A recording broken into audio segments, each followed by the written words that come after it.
maybe some of you are. Maybe you went to give away all the things. And if you did, then you can come preach this sermon because you got to figure it out way more than I do. But I don't think any of us were actually doing that. So in this week 4, this 4th installment of Rich Like You, being rich means that you have an abundance, more than you need, an ample supply, no chances of running out. Sometimes the chance part is what gets me. But God can do more with your money and your life than you can. And that is what Rich Like You has been all about. We've talked about your finances and how you actually are rich. Wherever you are, whatever you have, whatever you own, wherever you live, you are rich. You are rich because you have breath in your lungs sitting in church this morning. You are rich online because you have electricity and you have internet to be able to receive having church in your own living room. And you're more blessed because you're probably in your pajamas. You are rich. And God can do more with that than anything that you can. Rich in your generosity, rich in your relationships, just rich in your life so you can live your best life. Call me a millennial, that's fine, but I want everybody to be able to live your best life every day because there's really no other way to do it. So if you've missed any of this month, that was just like a Carly recap for you. Go back and watch it. I promise you, it will bless you and it will help get you on the path, the direction that you've been trying to get your life if this resonates with where you are. Today's text, if you have your Bible in your hand, whether it glows or it's paper, I'm a paper girl, so I've got my paper here, but it is Luke 12, and I will be reading from the New Living Translation. If you have that, great. If you don't, great. We can just read along together, and we're going to pick up in this story. Jesus is teaching a group of people, and his disciples are with them, and someone in the crowd kind of pipes up and hollers out, and this is where it starts. We're in verse 13. Then someone called from the crowd, "Teacher, please tell my brother to divide our father's estate with me." Now just pause 1 second, because when I read this, I was like, did this man just have Thanksgiving with his family? Talking about, can you please tell my brother, right? Anybody have that this week? Can you please tell them this is my seat at the table and they need to scoot over, please? This is mine. Maybe that's not how it went, but that's what I was thinking of.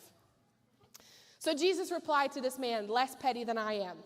"Friend, who made me a judge over you to decide such things as that?"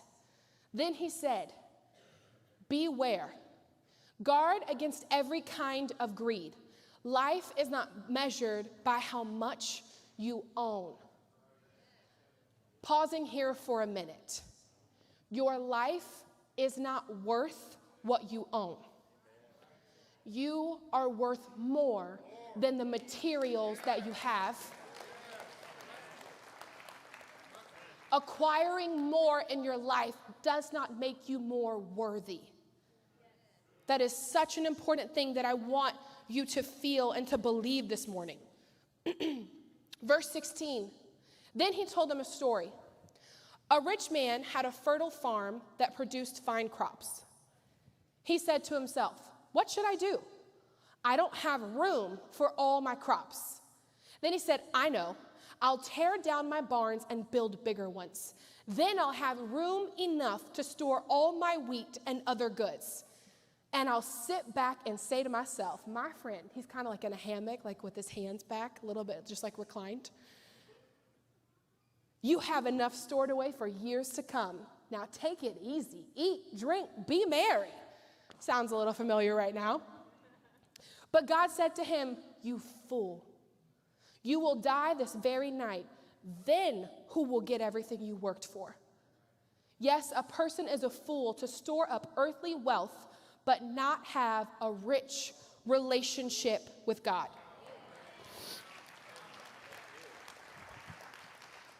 The rich young fool lived to impress. He had barns, so he had land. He had crops, so he had a farm. And it was full. His whole barn was full, but he had more crops. So he thought, you know what, I don't think they can see my barn clear enough from the road. I'm going to tear it down and build a bigger one and fill that up even more. And I kind of wonder how many times he did this, because I don't think that type of mentality, you do it once and then that's enough. I'm sure there's a couple of more barns that you want to keep adding to it if one barn that's full is not enough for you. He had good crops. He had good land. He had plenty. But I don't think he ever had a desire to donate. It doesn't seem like he ever really had a desire to bless someone else.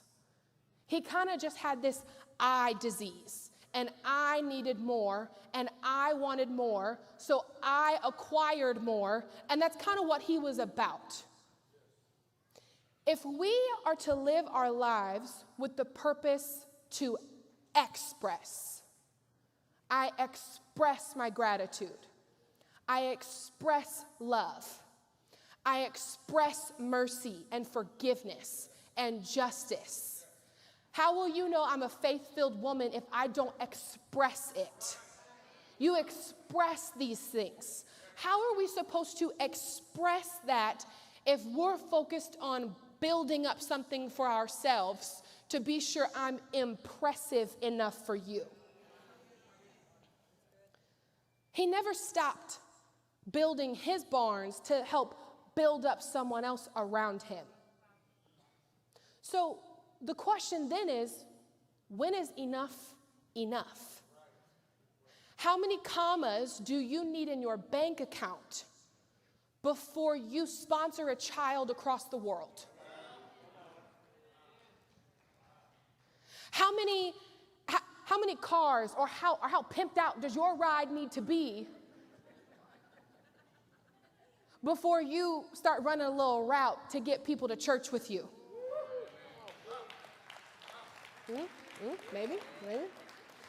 How exclusive does your zip code need to be before you have a life group at your home? Sorry, I'm just getting a little touchy right now this morning. I'm going to go with it. How much affirmation do you need in your life before you can finally turn around and say something good to the person next to you? How much love do you require from people before you express that love to someone else? How much? How much of this do you need until you finally reach a point and say, let me give you something. Let me express this to you. I have these values and riches and sentiments in my life, and I'm good. I've got enough. I'm blessed. Let me give this to you. Let me express it toward you. We live in a society of gimme, not give me, okay? Gimme, and it comes with this right here, right? This little hand motion, gimme. And in school, whenever I was growing up, we would have show and tell, and you would bring something to class and you would show it and you would tell about it, and it's all about what I got, right? But if I came up here and showed you all my birthday and Christmas presents and show you what I got, you'd be like, okay, I don't really care that much. So what if it's more about what I can give? What if it's more of I can be an example to the believers in all of these ways that I express my faith. I express that I have been redeemed. I have expressed that Jesus loves me, so I love you no matter what you look like, where you come from, what you dress like, what you speak, but that I am expressing these things. Paul said, 1 Corinthians 13:11, when I was a child, I talked like a child. I thought like a child. I reasoned like a child. When I became a man, I put the ways of childhood behind me. So show and tell makes sense for a child. But now you know it's just for children. So if we are learning together the difference of living to impress versus to express, we can all agree now that we know better. James 4:17, if anyone then knows the good they ought to do and doesn't do it, it is a sin for them. So when you know better, you do better. We have a lot of values that we place on first impressions, especially in our American society. You have a job interview, a first date, coming to church. All of these are first impressions, and I'm not even suggesting that they aren't important. I do think they're important, but they cannot be more important than the life that you live to express to other people what it means to be a Christ follower. This message is to call us to a life of lasting expression, not first impression. So how do we do it? How do we trade our lives of first impressions to a life of lasting expression? And the answer comes in contentment. Being content. You know, if you're trying to live a life on this side of what I wear, how I act, what I say, and I'm just working to impress you, I'm just truly trying to prove to myself that I'm worth something. It actually has nothing to do with the people receiving the impression. It has everything to do with what I believe of myself, because it's not enough. I'm not good enough, so I have to get more. So you can't even get on this side where you can actually sit comfortably and confidently and who God has called you to be to express to people, because you're too worried that you aren't enough and you need more to be able to overcompensate for the things that aren't quite right. And it's in between those two things where you have to become content. And that, my friends, is not easy. To become content. Does anyone like shoes? I mean, other than like just, needing shoes to, be appropriate in life and in America, but like love shoes, like shoe shopping, deals, DSW. Do I have any sneakerheads in the room? You like, okay, cool. I'm speaking to a more narrowed group of people, I understand. Sneakerhead means you really enjoy sneakers. That's all that means. And you go and you wait in long lines to buy them, or you have like a plug or a connect and somebody can get you something from somewhere else. It's actually really hard to be a sneakerhead, if I'm going to be completely honest with you. And if you aren't, it's okay. You're really not missing out on anything. You have shoes on your feet. You're blessed. God bless you. Go live your life. So a couple years ago, I bought these shoes, and I'm gonna do a look, y'all, show and tell. I'm not annoying, don't tell me that. So I bought these shoes, and these are Nikes, and there's like 8 more words that can be added onto that for me to tell you what kind of shoe they are, but just trust me, it's Nike, okay? It's a check, done, Nike. So I bought these shoes after there was like this exclusive drop. So it's like they were released, people waited in line, I did not. I am not cool enough to have a connection that will get me some shoes. So I purchased them later. And I was so excited when I found them on a website that I found them on and purchased them. They were shipped to the house. Y'all, I opened them. The box, beautiful, immaculate, perfect. Also, sneakerheads care about boxes. Some of you just throw them away and you throw your shoes in the closet. They don't. Sometimes they'll buy extra boxes to put their box in. Just go with me here. They came in, they were perfect. The tissue paper was not creased. It was creased in the right spots, not in the wrong spots. The branding was on. I have all of the color laces I'm supposed to have. It's got a little red on the top. I love red. And y'all, I was here, living for it, so excited. I remember posting it on social media, and one of my best friends, she's in Atlanta now, and she was like, "Friend, you got those?" And I'm like, "Yeah, girl, I got them." Like a year after they dropped. Yeah, girl, yes, you're so exclusive. I was so excited. I wore them one day to church, and I remember later some of the guys in the band, they were telling me that they were in their talkback mic talking to each other, like, "She got the shoes, y'all, she got the shoes." I'm like, yes, I got the shoes. I did. I'm so glad you noticed. And then, some of you know where this is going. Some of you don't, so just ride with me here. I got home, okay, took the shoe, checked them out when I got them. They were clear. The stitching was in the right spot. There's not two random logos. There's just one logo, right? Because I got them late in life. They were real. Well, I got home, and there's a little emblem on the back right here. And on one of the shoes, there's an emblem, and it looks great. It really does. It is fully pressed in like a stamp. And then there's another one where it's like, it kind of halfway made the pressure of the stamp. It's barely creased into the suede. And it was like, meh, kind of there. And you guys, can I tell you, immediately I was ashamed. I was self-conscious because I had a fake Nike. I have shoes. I have plenty of shoes. I don't need these shoes. I had the money. I wanted them. I purchased them for a sum of money. And I thought I paid for a real shoe, but really I paid for a fake impression of a shoe. And the Lord dealt with me a couple years now. Not gonna lie to you. Because I didn't wear them again. Because they're fake. I can't wear fake shoes. Who? Me? Wear a fake shoe? No. This is going to sit in the closet. You're going to walk by it every day. Think about throwing them away. Thinking about selling them in a garage sale. Thinking about selling it on Instagram. Going to Plato's Closet. Then think again about just toss it in the trash can. Because I can't be seen in a fake pair of shoes.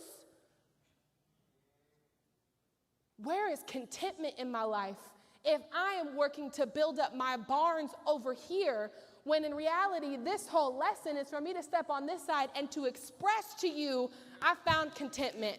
I found contentment in not needing the brand. I found contentment in being able to express fully who I am with or without a pair of shoes that really don't matter in the long run.